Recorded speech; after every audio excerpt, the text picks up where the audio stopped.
స్వసుఖే why కురుతే ప్రహర్షం చాన్యస్య దుఃఖే భవతి విషాది దత్వాన పశ్చాత్ కురుతేను తాపం సకథ్యతే సత్పురుషార్యశీలః.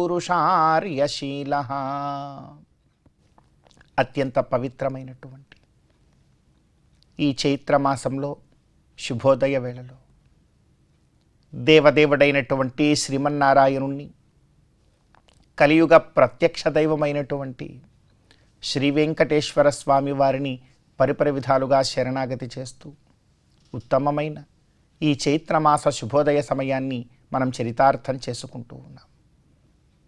ఈ చైత్రమాసంలో మనందరి యొక్క ప్రధానమైనటువంటి కర్తవ్యం గోవిందుడి యొక్క ఆరాధన. గోవిందుణ్ణి, శ్రీమన్నారాయణుణ్ణి ఎంతగా భక్తి ప్రపత్తులతో మనం ఆరాధన చేస్తామో అంత గొప్పదైనటువంటి మహాభాగ్య రూపమైనటువంటి ఫలాన్ని మనమందరం కూడా పొందగలుగుతాం. భగవత్ కైంకర్యము మనకు ఒక అభ్యాసంగా ఉండాలి అని విఖనో మునీంద్రుల వారు ఎంతో గొప్పగా మనందరికీ ఉపదేశించి ఒక సన్మార్గాన్ని, భగవత్ కైంకర్యమును కూడా ఒక జీవన విధానంలో ఒక ప్రధానమైనటువంటి ఘట్టంగా మనకు ఏర్పాటు చేసిన వారు విఖనో మునీంద్రుల వారు. ఆ తరువాతనే కదా తిరుమలాది దివ్యక్షేత్రాలలో స్వామి అర్చావతార రూపంలో వేంచేసి నిత్య కైంకర్యములు మన ద్వారా పొందుతూ నిత్యము కూడా మనకు ఎంతో గొప్ప రక్షకుడుగా స్వామి అలా నిలబడి ఉన్నాడు. అటువంటి భగవత్తుణ్ణి ఆరాధించడమే సత్పురుషత్వం. మనము సత్పురుషులుగా ఉండాలి అనంటే భగవత్ కైంకర్య మార్గంలో ఉండాలి. అందుకే సత్పురుష లక్షణం ఇలా చెప్తున్నారు పెద్దలు. న స్వసుఖే వై కురుతే ప్రహర్షం. ఎవరు సత్పురుషుడు అంటే కేవలము నేను మాత్రమే బాగుండాలి, నేను మాత్రమే బాగుండాలి అని ప్రయత్నించేవాడు ఎప్పటికీ సత్పురుషుడు కాదు. అందుకే భగవత్ కైంకర్యం ఎప్పుడూ కూడా నా కోసము, కేవలము ఒక వ్యక్తి కోసం అనేది ఉండదు. భగవత్ కైంకర్యములో ఎంతమంది భక్తులు పాల్గొంటే అంత గొప్ప మహా గొప్ప ఫలాన్ని అందిస్తాడు భగవంతుడు.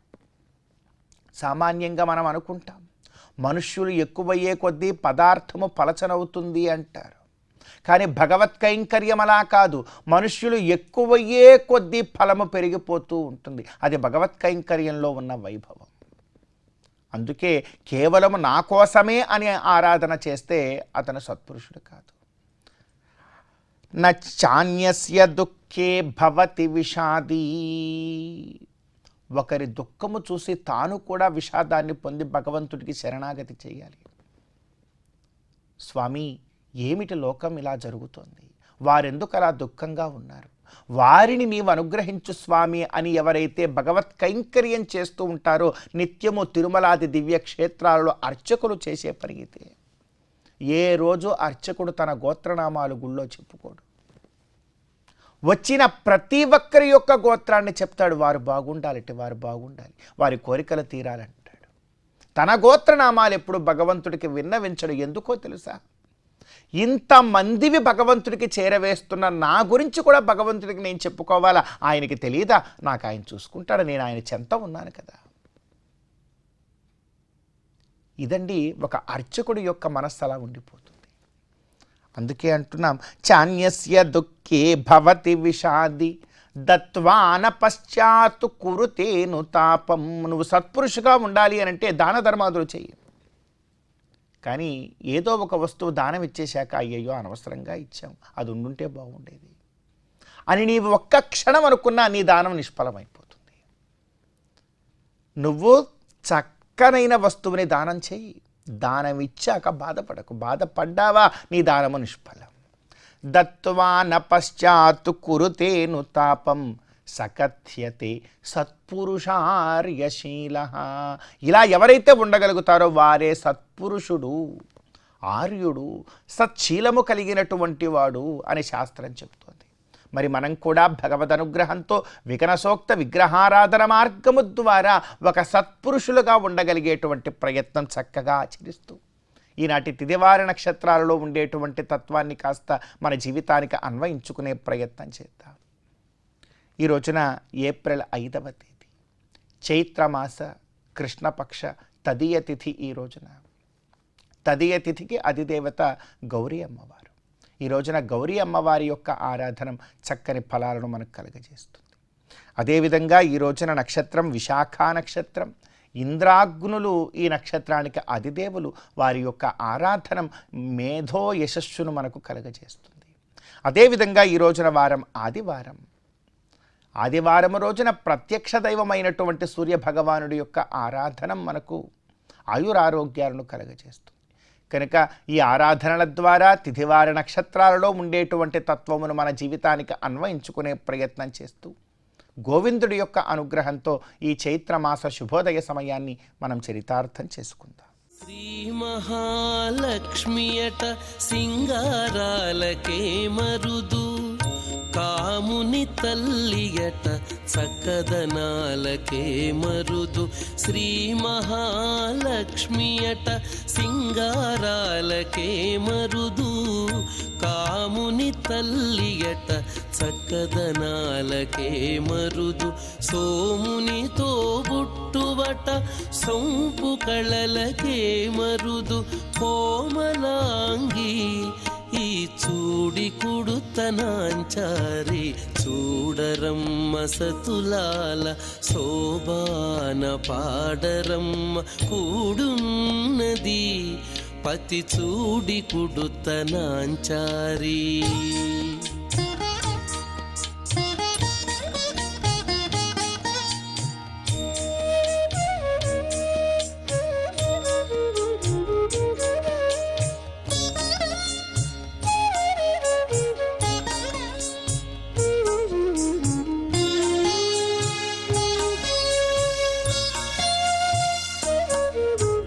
కలశాబ్ది కూతురట గంభీరాలకే మరుదు, కలపలోకమాతయట దయమరియే మరుదు. కలశాబ్ది కూతురట గంభీరాలకే మరుదు, తలపలోకమాతయట దయమరియే మరుదు. జలజ నివాసినియట చల్లదనమే మరుదు.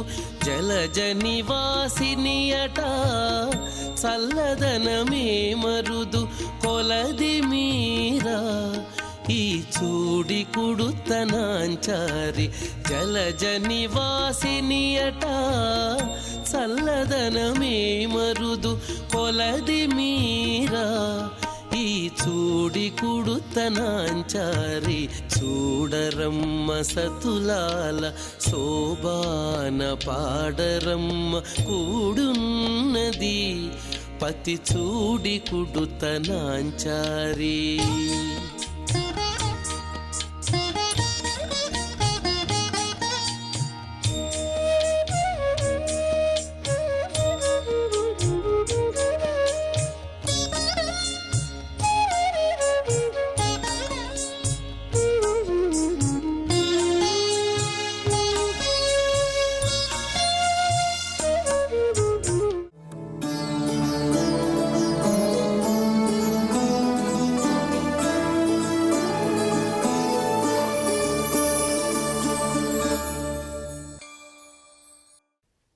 శ్రీవేంకటాచలాధీశం శ్రియాధ్యాసితవక్షసం శ్రితచేతనమందారం శ్రీనివాసమహం భజే.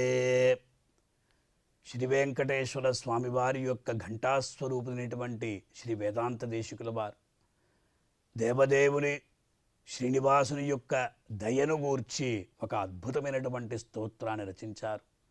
ఆ స్తోత్రానికి దయాశతకం అని పేరు. భగవంతుడు ఈనాడు భక్తుల్ని అనుగ్రహిస్తూ ఉన్నాడు అంటే ఆ దయయే కారణమన్నారు, ఆ దయాగుణమే కారణమన్నారు. ఆ దయాశతకంలో ఒక శ్లోక వైభవాన్ని తెలుసుకునే ప్రయత్నం చేద్దాం. అబహిష్కృత నిగ్రహాన్ విదంతః కమలాకాంతగుణాన్ స్వతంత్రతాదీన్ అవికల్పమనుగ్రహం దుహానాం భవతీమేవ దయే భజంతి సంతః. అబహిష్కృత నిగ్రహాన్ విదంతః. భగవంతుడు నిగ్రహ అనుగ్రహ సమర్థుడు. నిగ్రహం అంటే కోపం అని అర్థం. అనుగ్రహం అంటే ఒక దయతో కలిగినటువంటి ఒక ప్రసాదం అన్నమాట. భగవంతుడు నిగ్రహానుగ్రహ సమర్థుడైతే భగవతి మహాలక్ష్మి కేవలం అనుగ్రహ పూర్ణురాలు. ఆవిడికి నిగ్రహం అంతే తెలియదట, కోపం అంటేనే తెలియదు. అంచేత ఇక్కడ ఏమైందంటే అబహిష్కృత నిగ్రహాన్ విదంతః. భగవంతుడు కేవలం అనుగ్రహంతో మాత్రం ఉండడు, నిగ్రహంతో పాటు ఉంటాడు. అది వదిలిపెట్టకుండా ఉండడు. నిగ్రహాన్ విదంతః కమలాకాంత గుణాన్ స్వతంత్రతాదీన్. కమలాకాంతుడు ఎవరు? ఆ కమల యొక్క కాంతుడు ఎవరు అంటే సాక్షాత్తు శ్రీనివాసు, శ్రీ వెంకటేశ్వరుడు. ఆ కమలాకాంతుని యొక్క గుణములు, కమలాకాంత గుణాన్ స్వతంత్రతాదీన్. స్వతంత్రములు అంటే ఏమిటి అన్న? ఆయనకి స్వాతంత్ర్యం అన్నిట్లో ఉంది. ఎటువంటి గుణాలంటే భగవంతుడికి జ్ఞాన, శక్తి, బల, ఐశ్వర్య, వీర్య, తేజాంసి అశేషత భగవచ్చబ్దవాచ్యాన్ని వినాహేయేర్ గుణాదిభి అన్న రీతిగా జ్ఞానముంది, శక్తి ఉంది, బలముంది, ఐశ్వర్యముంది, వీర్యముంది, తేజస్సు ఉంది. షడ్గుణ సంపన్నుడు భగవానుడు. 6 గుణములు అనంత గుణములకి ఉపలక్షణమని మనకు శాస్త్రాలు చెప్తూ ఉంటాయి. ఎందుకంటే భగవంతుని యొక్క గుణాలనే మనం కీర్తిస్తూ ఉన్నాం. భగవంతుని యొక్క స్వరూప కీర్తనం కన్నా కూడా భగవంతుని యొక్క గుణకీర్తనం అనేది భగవంతుని యొక్క అనుగ్రహకారకం అని మనకు శాస్త్రాలు ఉద్ఘోషిస్తూ ఉన్నాయి. చూడండి, వెంకటేశ్వర స్వామిని మనం ఎప్పుడు పోయి దర్శించుకుంటాం? 10 గంటల, 15 గంటల, 20 గంటల, 30 గంటల మనకు తెలియదు. కానీ అంతవరకు కూడా ఆ భగవంతుణ్ణి మనం సేవించకుండా భగవంతుని యొక్క గుణకీర్తనం చేస్తూ ఉంటామే. ఆ గుణకీర్తనమే భగవద్ దర్శన సమానాకారం అన్నారు. క్యూ లైన్లో ఉండి గోవింద వెంకటేశ పారిజాతాన్ని చెప్తూ ఉంటే ఆ నామానికి, ఆ కీర్తనకి భగవంతుడు వశుడవుతాట. అంచేత అబహిష్కృత నిగ్రహాన్ విదంతః కమలాకాంతగుణాన్ స్వతంత్రతాది. ఇటువంటి అనేక గుణములు భగవంతుడికి ఉన్నాయి. కానీ అవికల్పం అనుగ్రహం దుహానాం భవతీమేవ దయే భజంతి సంతః. అయ్యా, సత్పురుషులు ఏం చేస్తున్నారంటే మొట్టమొదటిగా భగవంతుని దగ్గర వెళ్తున్నారా లేక భగవతి దగ్గర వెళ్తున్నారా అంటే ఆ మహాలక్ష్మి దగ్గరే వెళ్తున్నారట. మనం ఎవరిని చేరుకోవాలనుకుంటామంటే వెంకటేశ్వర స్వామిని చేరుకోవాలనుకుంటాం. పరమాత్మ యొక్క పాదార విందాన్ని పట్టుకోవాలి అని మన యొక్క తపన ఉంటుంది. కానీ శాస్త్రాలు ఏం చెప్తున్నాయంటే అమ్మవారిని మొట్టమొదటగా ఆశ్రయించు అంట. అమ్మవారిని ఆశ్రయిస్తే ఆ అమ్మ మనల్ని అందరినీ కూడా స్వామివారి చెంత తీసుకుని వెళ్ళి అనుగ్రహం చేసేటట్టు చేస్తుంది. నువ్వు నేరుగా స్వామివారి దగ్గరికి వెళ్తే నువ్వు పాపిష్ఠుడు. ఎన్నో పాపాలు మనకి. పాపం చేయనటువంటి వాడు లోకంలో ఉండడు. నకశ్చిత్ నాపరాధ్యతి అని రామాయణం చెప్తుంది. లోకంలో పాపం చేయనటువంటి వాడు ఎవరు ఉండరు. ఏదో ఒక పాపం మనసా హింసించి ఉంటాడు. మనస్సుతో అయినా అతని పాపం వస్తుంది. అంటే ఒకరిని కొట్టడం కావచ్చు, మనస్సులో అతని హింసించాలి అనే భావన కూడా కావచ్చు. అందువల్ల ఏం చెప్తున్నారంటే ఇక్కడ అవికల్పం అనుగ్రహం. అమ్మా, ఎటువంటి వికల్పం లేకుండా, ఎటువంటి సందేహం లేకుండా అనుగ్రహాన్ని మాత్రమే ఎప్పుడూ కూడా వర్షించేటువంటి ఆ తల్లివి నీవు, దయాదేవి. భవతీమేవ, అమ్మా నిన్ను మాత్రమే, ఇక ఎవరిని కాదు. సంతః భజంతి, సత్పురుషులు భజన చేస్తున్నారు అంటే ఆవిడ ఎవరు? ఆవిడ దయాదేవి. శ్రీనివాసుని యొక్క వక్షస్థలంలో వేంచేసి ఉంటుందా, మహాలక్ష్మిగా వేంచేసి, దయాదేవిగా వేంచేసి ఉంటుంది. అటువంటి అమ్మవారిని మనం ప్రార్థించాలని. భగవన్నారాయణాభిమతానురూప స్వరూపరూప గుణ విభవైశ్వర్య శీలాద్యనవతికాశి అసంఖ్యేయ కళ్యాణ గుణగణాం పద్మవనాలయాం భగవతీం శ్రియం దేవీం నిత్యానపాయినీం నిరవద్యాం దేవదేవ దివ్య మహిషీం అఖిల జగన్మాతరం అస్మన్మాతరం అశరణ్య శరణ్యాం అనన్య శరణమహం ప్రపద్యే. అనిగత భగవద్రామాంజుల వారు అక్కడ విశేషంగా అమ్మవారి యొక్క పాదార విందముల యందు శరణాగతి చేశారు. ఆయనేమో కోపం కలిగినవాడు, కోపం తర్వాత అనుగ్రహాన్ని ఇస్తాడు. కానీ అమ్మకి కోపమే లేదు, కోపం రాదు కూడా. అదే అమ్మ. మన ఇంట్లో కూడా మనం ఏదైనా తప్పు చేస్తే ఆ తల్లి కొంగు పట్టుకుంటాం. అమ్మా, తండ్రి దగ్గర నాకు ఎటువంటి చీవాట్లు పడకుండా, తండ్రి కొట్టకుండా నువ్వే చూసుకోవాలి మనం లోకల్లో అనుకుంటాం కదండి. ఆ ప్రకారంగా చేస్తున్నాం కదా. వీళ్ళిద్దరూ ఎవరు అంటే సాక్షాత్ దివ్య దంపతులు. ఆ లోకానికి అంతటికీ కూడా వీరే తల్లిదండ్రులు. త్వమేవ మాతా చ పితా త్వమేవ, త్వమేవ బంధుశ్చ సఖా త్వమేవ, త్వమేవ విద్యా ద్రవిడం త్వమేవ, త్వమేవ సర్వం మమ దేవదేవ అన్న రీతిగా అటువంటి ఆ శ్రీ వెంకటేశ్వర స్వామివారి యొక్క దివ్యమైనటువంటి దయా గుణం ఏదైతే ఉందో ఆ గుణాలకు వీళ్ళందరూ దాసోహమవుతున్నారు. కనుక మనం కూడా ఈ ప్రకారంగా ఈ శ్లోకాన్ని భగవద్ అర్పితం చేసి ఆ దయాదేవి ద్వారా శ్రీ వెంకటేశ్వర స్వామివారి యొక్క పాదార విందాల్ని ఆశ్రయించి తరిద్దాం. ఓం నమో వెంకటేశాయ. అమరవందితయట అట్టే మహిమయే మరుదు, అమృతము చుట్టమట ఆనందాలకే మరుదు. అమరవందితయట అట్టే మహిమయే మరుదు, అమృతము చుట్టమట ఆనందాలకే మరుదు. తమితో శ్రీ వెంకటేశు తానే వచ్చి పెండ్లాడే, తమితో శ్రీ వెంకటేశు తానే వచ్చి పెండ్లాడే. కొమెర వయస్సు ఈ చూడి కుడుతనాంచారి, చూడరమ్మ సతులాల శోభాన పాడరమ్మ కూడున్నది. పతి చూడి కుడుతనాంచారి, చూడరమ్మ సతులాల శోభాన పాడరమ్మ కూడున్నది, కూడున్నది. పతి చూడి కుడుతనాంచారి శోభాని, శోభాని, శోభాని, శోభాని, శోభాని, శోభాని.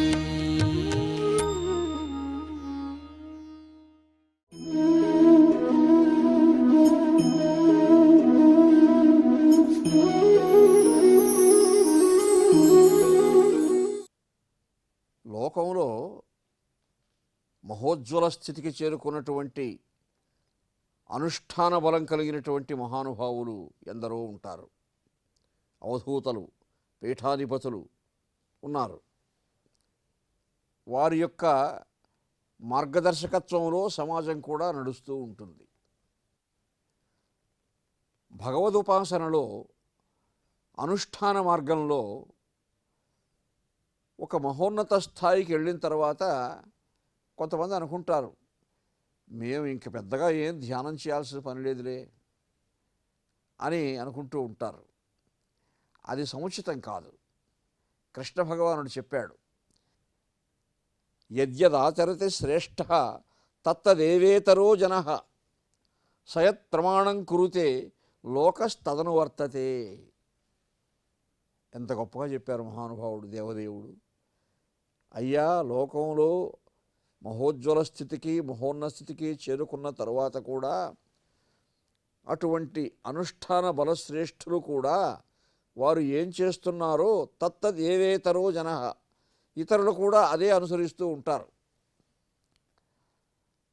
ఎందుకంటే వారు ఏ స్థితికి చేరుకున్నారో ఇంకా వారికి అనుష్ఠానం ప్రత్యేకించి చేయవలసిన అవసరం లేకపోయినా చేస్తూ ఉంటారు వాళ్ళు. మనం ఎందరో పీఠాధిపతులు చూస్తూ ఉంటాం. స్వాములు, మహానుభావులు, మహాత్ములు, వాళ్ళు ఆయా పీఠాలలో వేంచేసి ఉన్నటువంటి అర్చామూర్తిని, దేవతామూర్తిని ఎంత భక్తి శ్రద్ధలతో ఆరాధిస్తూ ఉంటారో, అర్చిస్తూ ఉంటారో, అభిషేకాదులు చేస్తూ ఉంటారో మనం చూస్తూ ఉంటాం.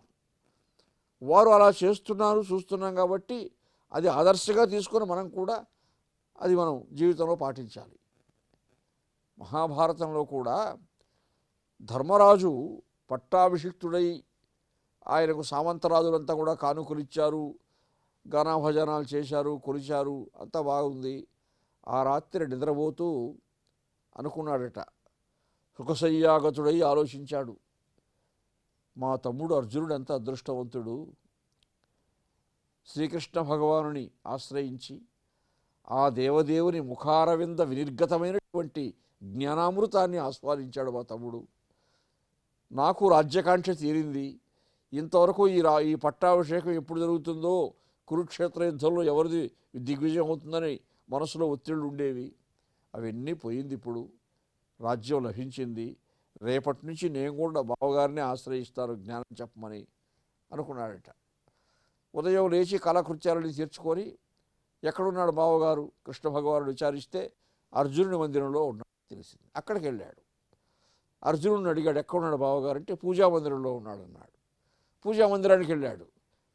ధ్యానయోగంలో కూర్చోన్నాడు పరమాత్మ. శ్రీకృష్ణ భగవానుడు ధ్యానయోగంలో కూర్చో ఉన్నాడు. ధర్మరాజుకు ఆశ్చర్యం వేసింది, ఈ ధ్యాన భంగిమలో ఎప్పుడూ మనం ఈ పరమాత్మను చూడలేదే మన బావగారిని. మరి మనమంతా భగవంతుడైనటువంటి ఆ కృష్ణుణ్ణే ధ్యానిస్తాం పూజామందిరంలో, మరి ఆయన ఎవరిని ధ్యానిస్తాడు? ఆశ్చర్యకరంగా ఉంది అంటే ధ్యానం పూర్తయిన తర్వాత బయట వచ్చాడు కృష్ణ భగవానుడు. అడిగాడు, బావా ఎవరిని మీరు ధ్యానయోగంలో అర్చిస్తున్నారంటే, ఆశ్చర్యం ఏముంది బావా, భక్తులంతా భగవంతుని ధ్యానిస్తూ ఉంటే భగవంతుడు భక్తుని ధ్యానిస్తూ ఉంటాడు. అలాగా నా భక్తుల యొక్క యోగక్షేమాన్ని చూసుకోవడం కోసం నేను రోజు ధ్యానం చేస్తున్నానని చెప్పాడు. చూసారా, కృష్ణ భగవానుడు ధ్యానం చేయాలా? ఆయన మనసులో ఒకసారి సంకల్పిస్తే చాలదా? కాబట్టి ఆ పరమాత్మ ధ్యానయోగాన్ని ఆశ్రయించాడు, భక్తుల కోసం ధ్యానం చేస్తున్నాడు అంటే అదే మార్గాన్ని భాగవతులైనటువంటి మనమంతా కూడా ఆచరించవలసిన అవసరం ఉంది కదా. కాబట్టి పెద్దలు ఇవన్నీ ఎందుకు చెప్పారంటే, తత్తదేవేతరో జనః యద్యదాచరతి శ్రేష్ఠ, కృష్ణ భగవానుడు చెప్పింది. కాబట్టి సయత్ ప్రమాణం కురుతే, అది ప్రమాణంగా స్వీకరించి మనం కూడా మన జీవన విధానంలో, మన జీవన ప్రస్థానంలో ఆ అనుష్ఠాన మార్గాన్ని ఆశ్రయించాలి. పరమాత్మను త్రికరణ శుద్ధిగా భజించి ధ్యానించి ఆ పరమాత్మకు అంకితమయ్యే మనఃప్రవృత్తి సముపార్జించుకోవాలి అన్నదే కృష్ణ భగవానుని యొక్క ప్రబోధంలో ఉన్నటువంటి అంతరార్థమని అందరూ గ్రహించాలి.